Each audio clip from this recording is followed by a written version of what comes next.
अस्सलाम वालेकुम दोस्तों। आज की वीडियो में मैं UK study visa for masters degree जो इसकी इनिशियल कॉस्ट है अगर आप पाकिस्तान से अप्लाई करते हैं वो कितनी है वो मैं डिस्कस करने जा रहा हूँ। दोस्तों सबसे पहले औसतन बरतानिया में मास्टर्स डिग्री की एनुअल फ़ीस 14,000 पाउंड से लेके 18,000 पाउंड तक औसतन होती है। अगर आपने पाकिस्तान से स्टडी वीज़ा अप्लाई करना है तो इस फ़ीस का 50 से 60% आपको इनिशियल डिपॉजिट करवाना पड़ेगा। यूनिवर्सिटी फ़ीस के बाद दूसरी चीज़ आ जाती है इमिग्रेशन हेल्थ सरचार्ज। इस पे आपको 16 माह का वीज़ा मिलेगा। 16 माह के लिए आपको इमिग्रेशन हेल्थ सरचार्ज जमा करवाना होगा जो कि आजकल तकरीबन 1,050 पाउंड है। लेकिन इमिग्रेशन हेल्थ सरचार्ज फ़ीस अभी बढ़ाई जा रही है। जनवरी 2024 से ये फ़ीस तकरीबन 1500 से 1600 पाउंड हो जाएगी। तो 16 माह का आपको वीज़ा मिलेगा और उसके लिए आपको 1500 से 1600 पाउंड इमिग्रेशन हेल्थ सरचार्ज की मद में पे करना होगा। इसके अलावा आपको टीबी टेस्ट करवाना होगा। टीबी टेस्ट की कॉस्ट कोई इतनी ज़्यादा नहीं है। टीबी टेस्ट की कॉस्ट तकरीबन 10 से 15,000 पाकिस्तानी रुपए है। उसके अलावा आखिरी ख़र्चा आ जाता है फ़्लाइट का। अगर आप लाहौर या इस्लामाबाद से लंदन का वन वे टिकट ले रहे हैं तो वो तकरीबन आपको 400 पाउंड का पड़ेगा। अगर आप कराची टू लंदन ले रहे हैं तो वो तकरीबन 350 पाउंड का पड़ेगा। तो दोस्तों ये मोटे मोटे अखराजात थे जो कि मैंने आपके साथ शेयर कर दिए। उसके बाद बात आ जाती है आइट्स की। आइट्स की रिक्वायरमेंट है कि आपके 6 बैंड कम से कम होने चाहिए और 6.5 बैंड रिकमेंडेड हैं। ज़्यादातर यूनिवर्सिटीज़ की रिक्वायरमेंट ये है कि रीडिंग, लिसनिंग, स्पीकिंग, राइटिंग इसमें सब में 6 बैंड्स ईच होने चाहिए। उसके बाद आ जाती है बैंक स्टेटमेंट की रिक्वायरमेंट। अगर आपकी यूनिवर्सिटी लंदन में है, अगर आपने लंदन में रहना है तो एक साल के लिविंग एक्सपेंसेस तकरीबन 12,006 पाउंड्स हैं, 12,006 पाउंड्स प्लस आपकी जो रिमेनिंग यूनिवर्सिटी की फ़ीस है। जैसा कि मैंने बताया इनिशियल डिपॉजिट आपका 50 से 60% है और जो रिमेनिंग 40 टू 50% आपकी यूके मास्टर्स डिग्री की फ़ीस का बाकी हिस्सा है वो आपकी बैंक स्टेटमेंट में शो होना चाहिए। बैंक स्टेटमेंट आपने सिर्फ शो करनी है।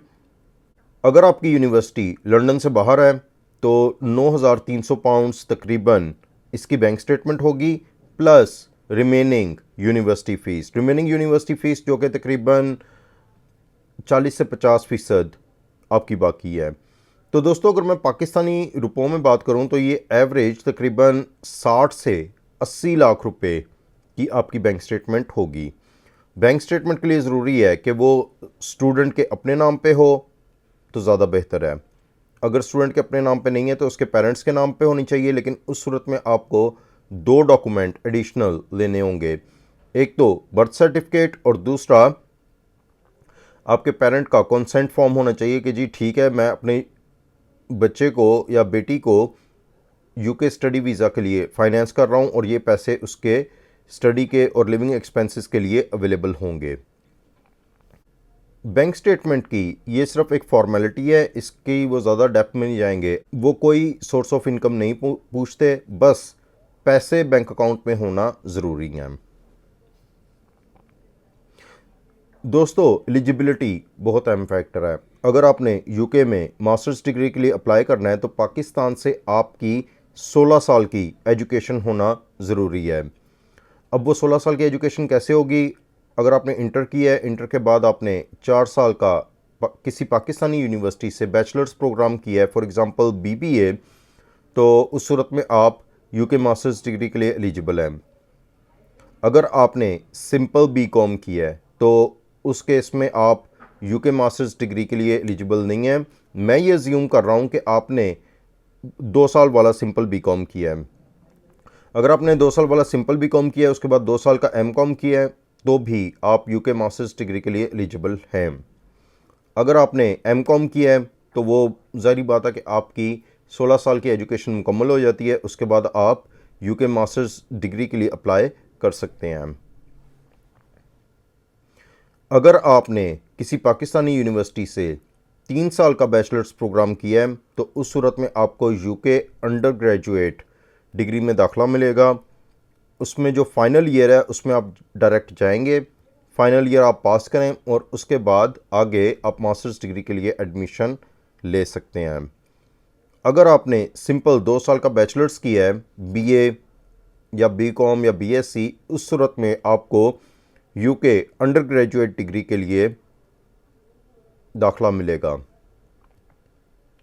दोस्तों, मैं स्ट्रॉन्गली सजेस्ट करता हूँ कि अगर आपने यूके जाना है तो आप मास्टर्स डिग्री के लिए जाएं, आप अंडर ग्रेजुएट डिग्री के लिए ना जाएं।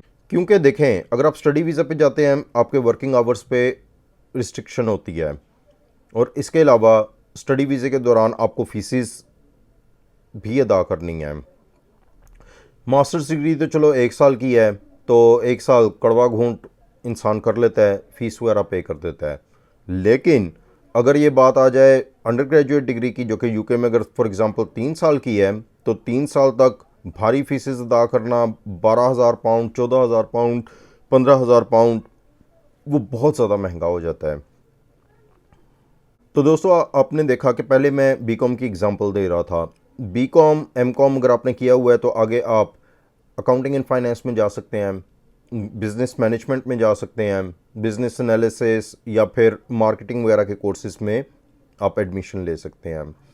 इसके अलावा ओवरऑल दोस्तों, ये जो फीस स्ट्रक्चर मैंने आपके साथ शेयर किया है, ये masters in business, English courses, computer sciences, arts और MPH masters in public health, इनकी मास्टर्स डिग्री के लिए ये फ़ीस स्ट्रक्चर है तकरीबन 14 से 18,000 पाउंड सालाना। अगर आपको मेडिसन में मास्टर करना है तो उस सूरत में fees average 20,000 pounds per year है। दोस्तों, मैं ये वीडियो 17 दिसंबर 2023 को रिकॉर्ड कर रहा हूँ और आज तक की जो बिल्कुल एक्यूरेट इन्फॉर्मेशन है वो मैंने डिफरेंट कंसल्टेंट से ली है। इनटेक्स यूके में वैसे तो 3 इनटेक्स होते हैं, जनवरी, मई और सितंबर, लेकिन जाहिर बात है आज ऑलरेडी 17 दिसंबर हो चुकी है। इस वक्त सिर्फ एक यूके की यूनिवर्सिटी है जो कि जनवरी इनटेक के लिए अकाउंटिंग एंड फाइनेंस में कोर्सेज दे रही है और वो है यूनिवर्सिटी ऑफ बोल्टन। लेकिन आप ज़्यादा इसको मई या सितंबर 2024 के इनटेक्स के लिए जहन में रखें। तो दोस्तों, मैं एक्सेल की एक स्प्रेडशीट पे ये सारी इन्फॉर्मेशन लिख के भी आपके साथ शेयर कर देता हूँ। तो अभी तक की अगर हम समरी बनाएं तो ये आपके सामने समरी है। यूनिवर्सिटी फीस अगर मैं मिनिमम लगाऊं 14,000 पाउंड्स, उसका 60% तो वो बनती है 8,400 पाउंड्स। आज का रेट पाउंड टू पीकेआर 357 है, तो ये तकरीबन 30 लाख रुपया फीस का बनता है। उसके बाद मैं अगर आईएचएस लगाऊं, आईएचएस में लगा रहा हूँ 1600 पाउंड्स और ये मैं 2024 के हिसाब से बता रहा हूँ। करंटली तो ये कम है, लेकिन करंट अगर मैं लिखता हूँ 1050 पाउंड्स, तो वो तो एक तरह से आप ये देखेंगे वो बेकार है, क्योंकि आईएचएस जनवरी से बढ़ रहा है। तो मैंने तकरीबन 1500 से 1600 पाउंड तक का इसका एस्टिमेट लगाया है, लेकिन मैं इसको 1600 पाउंड लिखूंगा। 357 पाउंड टू पीकेआर रेट, तो ये तकरीबन 5,71,200 रुपये बनते हैं आईएचएस के। फ्लाइट में लगाइए 400 पाउंड्स, ये आप पीकेआर में भी देख सकते हैं कितने बन रहे हैं, तकरीबन 143,000 रुपीज। टीबी टेस्ट हो गया 15,000 रुपये का और वीजा फीस हो गई 490 पाउंड। तो अगर मैं आज के रेट के हिसाब से लगाऊं तो ये तकरीबन 39 लाख रुपया स्टडी वीजा का खर्चा है, इसमें भी बैंक स्टेटमेंट शामिल नहीं है।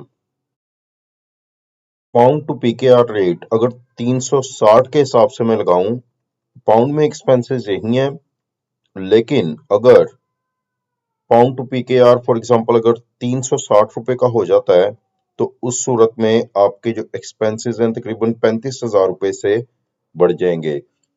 ये अब डिपेंड करता है कि जिस वक्त आप अप्लाई करेंगे उस वक्त pound to PKR exchange rate क्या चल रहा है। दोस्तों मजीद मैं आपको बैंक स्टेटमेंट का बता दूं कि बैंक स्टेटमेंट जो सिर्फ शो करनी है उसकी requirement 60 lakh to 80 lakh rupees है PKR। अच्छा, मैंने आपको बताया था कि अगर लंदन में यूनिवर्सिटी है तो उसके लिए लिविंग एक्सपेंसेस के लिए आपके पास £12,006 होने चाहिए। तो ये देखें, ये मैंने यूनिवर्सिटी ऑफ वेस्टमिंस्टर की वेबसाइट ओपन की है। 9 महीने के वो एक्सपेंसेस मांगते हैं £1,334 पर मंथ के हिसाब से। तो ये अमाउंट बनती है 12,006। तो ये आप देख सकते हैं कि ये मैक्सिमम ये अमाउंट है लिविंग एक्सपेंसेस के लिए, प्लस आपकी रिमेनिंग फीस भी आपने बैंक अकाउंट में दिखानी है। अब ये वर्कड एग्जांपल है आपके सामने। इन्होंने हिसाब लगाया कि जी ट्यूशन फीस अगर £14,000 है और अगर टोटल 4 + 2,000 ₹6,000 आपने पे किए हुए हैं, सॉरी £6,000 आपने ऑलरेडी पे किए हुए हैं, तो आपका बैलेंस है £8,000। £8,000 प्लस £12,006, इन दोनों अमाउंट्स को अगर आप ऐड करें तो वो आपकी बैंक स्टेटमेंट की रिक्वायरमेंट बनती है, जो कि £20,006 होगी। ये बैंक स्टेटमेंट में फंड्स आपने शो करने हैं।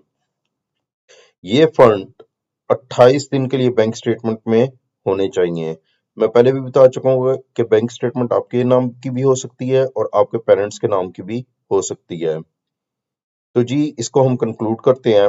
Bank statement 60 to 80 lakh rupees for minimum 28 days। एक चीज आपको और बताता हूँ जो कि काफी यूजफुल है, वो है ये वेबसाइट immigrationboards.com। इस वेबसाइट को देख लें, immigrationboards.com।